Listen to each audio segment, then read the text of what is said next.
I think we're so often forgetting what it is to be a human and that we're not meant to be those perfect creatures, robotic, even like, and living in a very short range of emotions that are allowed, like the pleasure, joy, happiness, all of this scale, that there's all of the other range that is available, and that we often judge ourselves for feeling this type of range because, oh, I should be better than this. But actually, being a human means having all of this.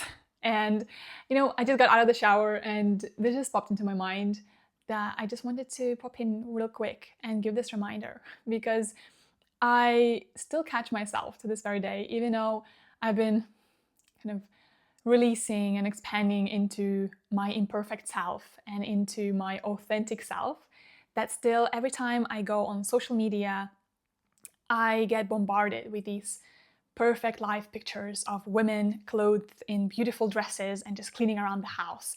And there I am, like not showered, in my bathrobe, like doing something, and I'm just like, oh my god, I'm so imperfect.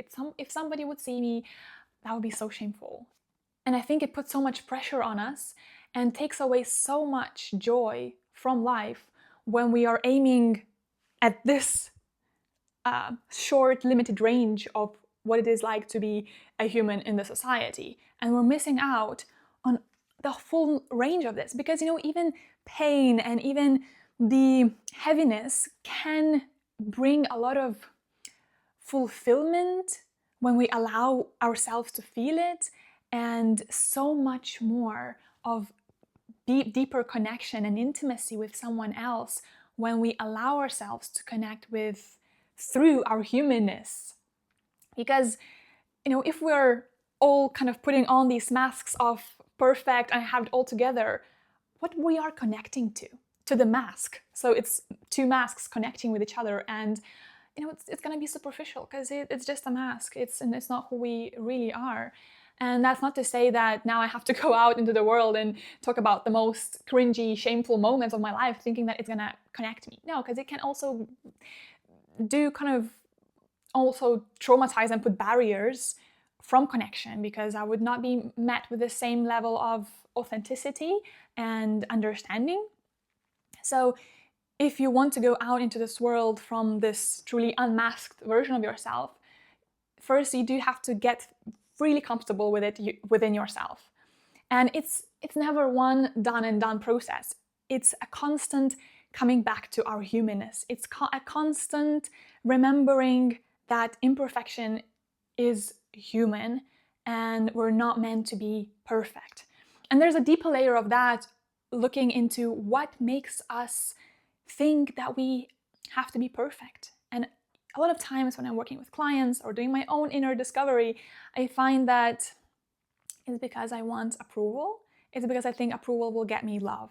And realizing that kind of dismantles the tension, because then I remember that no action can bring me worthiness, that I am already worthy. And this whole life is a game of failures, of joy and expansion, exploration, and it doesn't really mean anything about who I am as worthy or unworthy person, because it's just not a thing. But it really took me quite a long time to get to this place where I can just bring myself back to the remembering. And before, I would be consumed in the unworthiness and the pain of the criticism towards myself for being a human. So a practical way to step into your humanness more and to see that it's safe in your nervous system is very slowly. Start noticing where, when you are human, you can connect with others, where you notice other humanness and how there's no judgment for that, but there's actually, it's cute, it's admirable, it's just funny, ways of being human. To just register in your nervous system that it's okay to not be perfect, and you're not going to be shamed or rejected from the group by just noticing where that's the case, to slowly build up the capacity. And alongside that, it's also very important to build that inner capacity within yourself, because you cannot control the environment. You cannot like trust other people to never hurt you, to never do anything that will trigger you, because that eventually will happen. The only thing you can trust in is your ability to cope with whatever is, with whatever arises. And once you develop that capacity, then it's much easier to also go out there and be in your humanness and connect with others, knowing that you cannot control their reaction to how you're presenting. And that eventually, by you being in your humanness, it will inspire and open up others to be in their humanness and to kind of do this co-creative dance of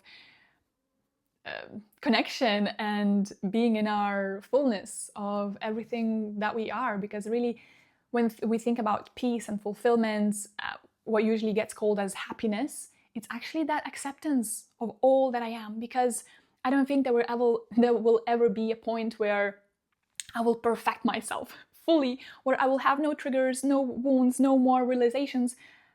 And actually that would be boring. So it's not that I want that. But there's still a part of me that kind of, when I'm doing my inner work, realizing new layers of my own inner world and my behaviors and my patterns, I kind of have this hope of maybe someday I will, work on this enough that I will be enough. and again, it brings me back to the, okay, but am I enough now with all of that I'm experiencing? And the answer is yes. And that brings peace. And that brings peace and freedom, that I am okay now, and brings me back into the present, that I don't have to be in the future hoping that someday I will be good enough to connect with people, good enough to share, good enough to create, because others would not find anything to judge within me because I would be so perfect. But that was just masking the shame that I felt within. And when I dealt with the shame within, then yes, I could accept myself for the flawed human being that I am, and remembering and forgetting and remembering and forgetting, the inner lessons that I've learned, and going into the cycle, like a spiral, constantly expanding, not fixing myself. I made a video about this, that I think we should stop fixing ourselves and just start expanding, because that removes the kind of logic that, oh, if I keep fixing myself, there will be a point where I will be fixed. But no, an expansion never ends. So it's like, okay, I will keep expanding till the day I die and my soul leaves this body. So that was my little morning ramble. I hope you got something valuable from this. If you would like my personal support in guiding you in your own journey through my therapeutic modalities, do let me know and contact me, and I hope to see you in the next video.